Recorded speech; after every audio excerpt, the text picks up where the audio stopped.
बिस्मिल्लाहिर्रहमानिर्रहीम। अस्सलाम वालेकुम। जुनैद मेमन है। पाकिस्तान क्रिकेट बोर्ड ने नेशनल टी20 कप के लिए हर रीजन को ये पाबंद किया था कि 2 खिलाड़ी आपने ऐसे शामिल करने हैं जो अंडर 19 के फ्रेश प्लेयर हों, फ्रेश परफॉर्मर हों। तो उसका नाम रखा था अंडर 21 कैटेगरी। हैदराबाद रीजन में उसमें उस कैटेगरी में जो 2 खिलाड़ी शामिल किए, वो 2 खिलाड़ी वो हैं जो ऑलरेडी फर्स्ट क्लास टीम का हिस्सा थे और ऑलरेडी रिजवान महमूद तो काफ़ी टाइम से एक बड़ी अच्छी क्रिकेट खेल रहे हैं। अगर सीनियर के हिसाब से देखा जाए तो रिजवान महमूद जो है वो वैसे ही डिजर्व करते हैं टीम में सिलेक्ट होना।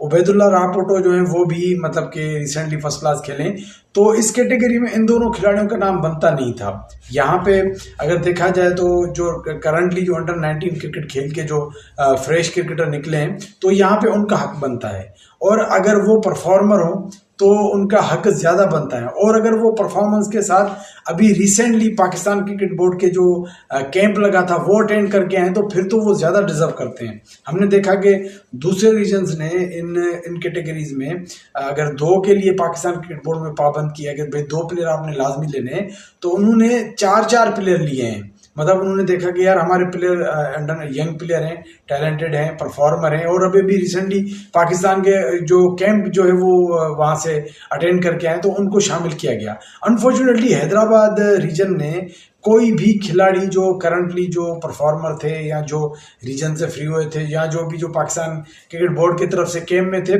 किसी को भी टीम में शामिल नहीं किया गया। इसमें सरे फहरत जो परफॉर्मर हैं, जो नाम मेरे जहन में काफ़ी प्लेयर हैं, लेकिन जो सबसे ज़्यादा जो भी रिसेंटली गए जिसमें दाऊद अब्बास शामिल थे, फास्ट बॉलर, जो कि अभी रिसेंटली परफॉर्मर भी थे 2-3 साल से और अभी करंटली कैंप खेल के भी आए। उसके अलावा याया शाह का भी सेम सिचुएशन है। अच्छा, अब इसके अलावा देखा जाए जो करंटली वहाज के साथ तो डबल ट्रेजेडी, उनको ना कैंप वालों ने सिलेक्ट किया, हालांकि पूरे पाकिस्तान में दूसरे नंबर पर टॉप विकेट टेकर था, ना इन्होंने रीजन वालों ने शामिल किया। उसके अलावा भी 2-4 प्लेयर हो रहे हैं, शहीर है, शिराज खान है। मैं इन तमाम प्लेयर्स का जिक्र क्यों कर रहा हूँ? मैं ये नहीं कह रहा कि अगर 6-7 प्लेयर हैं आप सबको टीम में डाल दें। कम से कम पाकिस्तान क्रिकेट बोर्ड ने जो 2 खिलाड़ियों की कैटेगरी रखी है, कम से कम 2 खिलाड़ी तो शामिल करते हैं, वो जो परफॉर्मर थे, जो रिसेंटली अंडर 19 से बड़े हुए हैं। इसकी वजह क्या है? इसकी वजह ये है, देखिए अभी ये जो खिलाड़ी हैं अभी अंडर 19 से ओवर एज हो गए हैं, ठीक है। अब ये अंडर 19 नहीं खेल सकते, अब ये खेल सकते हैं सीनियर क्रिकेट। और सीनियर आपको पता है कि अंडर 19 ये क्रिकेट ऐसी होती है, इनमें रोज रोज परफॉर्म नहीं होता। ये वो खिलाड़ी हैं जिन्होंने 2-2, 3-3 साल टॉप किए हैं। वाज ने भी टॉप किया, दाऊद अब्बास ने भी टॉप किया, याया शाह ने भी टॉप किया। अब इनका हक बनता है इनको कंसीडरेशन में लाया जाता। अब अगर इनको नहीं लाया गया तो अब क्या होगा? अब ये सीनियर में चले जाएंगे, क्योंकि इनकी परफॉर्मेंस के बेसिस पे तो इनको मुंतखब किया नहीं गया। अब इनके पास एक ही चारा बचा है कि ये सीनियर में जाए। अब सीनियर में फिर वो कहानी नहीं इस तरह से होगी। अब वो परफॉर्म करें ना करें, तो एक तरह से ये ऐसे होता है कि एक यंगस्टर जो उभर रहा हो उसका करियर आपने ख़त्म कर दिया। अब ये जाहिर सी बात है, अब यही जब सीनियर्स के मुकाबले में आएंगे इतने इफेक्टिव नहीं होंगे। पाकिस्तान क्रिकेट बोर्ड की जो पॉलिसी थी उसके हिसाब से इन खिलाड़ियों में से मैं तो कहता हूं कि कम से कम ये जो 3 परफॉर्मर थे, उसके अलावा भी शहीर है, शिराज है और भी हैं, लेकिन जो कम से कम जो रिसेंटली कैंप अटेंड करके आए, उन खिलाड़ियों को तो कम से कम जो है वो इसमें शामिल करना चाहिए था रीजन की टीम में। और वो रीजन की टीम का उस रीजन की टीम में कुछ खिलाड़ी ऐसे हैं कि जिनके खेलने का आप कोई भी फायदा नहीं है, जो पता नहीं कितने सालों से जो है हैदराबाद रीजन की तरफ से खेल रहे हैं, लेकिन अब उनकी कोई प्रोग्रेस नहीं है। ठीक है, कुछ खिलाड़ी हैं जो पाकिस्तान लेवल पे भी खेल रहे हैं या PSL लेवल पे खेल रहे हैं, तो उनकी बात अलग है। लेकिन वो खिलाड़ी जो अब काफ़ी टाइम से खेल रहे, उनका कोई अब आसरा भी नहीं है, या वो खिलाड़ी के जिनकी जगह भी नहीं बनती, तो उनकी जगह पे इन यंग खिलाड़ियों का हक बनता था। क्योंकि होता ये है कि हमारे पे हम पाकिस्तान भी यही गलती करता है, हमारा रीजन भी यही गलती करता है कि हम प्लेयर को ओवरेज करके फिर उसको मौका देते हैं। हम उसको, जैसे नोमान अली का मिसाल आपके सामने, वो नोमान अली जो भी 10 साल लेट खेला, उसको 10 साल पहले खिलाते तो वो पाकिस्तान को लंबा टाइम सर्व करता। क्यों होता है ऐसा? वो ऐसा इसलिए होता है कि जब यंग प्लेयर होता है 20-22 साल का, उसको हम मौका नहीं देते, उसको हम जाके मौका देते 30 के बाद, और जो पहले खेल रहा होता है वो 30 से ऊपर होता है। देखें, अब यंग खिलाड़ियों का जो है वो आगे मौके उनके लिए ज़्यादा हैं, तो तो यंग खिलाड़ियों को मौका देना चाहिए।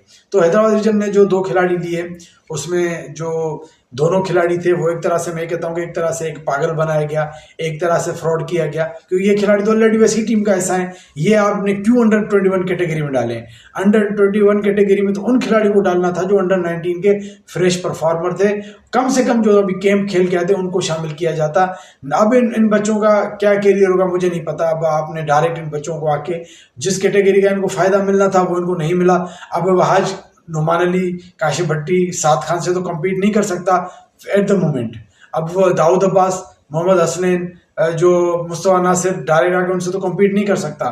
देखिए एक तरह से आपने उन बच्चों का करियर ख़त्म मतलब कर दिया। मतलब या मिसाल के तौर पे वो जो तीसरा में याया शाह है, अब याया शाह आप डायरेक्ट आके सीनियर कैटेगरी में तो आके जो शर्जील खान है, साद खान है, मोहम्मद सुलेमान है, या जो सीनियर इनको तो आगे कम्पीट नहीं करेगा। एक तरह से तो आपने इन बच्चों का करियर ख़त्म कर दिया। उनको जो एडवांटेज मिलना चाहिए था अंडर 19 परफॉर्मेंस का, अंडर 21 कैटेगरी का, वो तो आप उनको देते ना। रिजवान महमूद तो ऑलरेडी टीम का हिस्सा बन सकता था, लेकिन ये एक तरह से मतलब कि आपने मनपसंद खिलाड़ी खिलाने के लिए अपनी, मुझे नहीं पता कि इसके पीछे क्या वजूहत हो सकती है। बहुत सारी वजूहत हैं। अभी तो शायद आफरीदी ने भी बयान दिया, वो वजूहत हो सकती है। उसके अलावा भी बहुत सारी वजूहत होती हैं, ज़ाती मफाद होते हैं। इन सब के देखते हुए आपने जो टीम सेलेक्ट की तो बच्चों का हक मारा गया। एनीवेज, इस हवाले से आप क्या कहते हैं? मेरा पॉइंट वैलिड है या नॉन वैलिड है? अपना पॉइंट ऑफ व्यू जरूर दीजिएगा। अपना बहुत ख्याल रखिएगा। अल्लाह हाफिज़।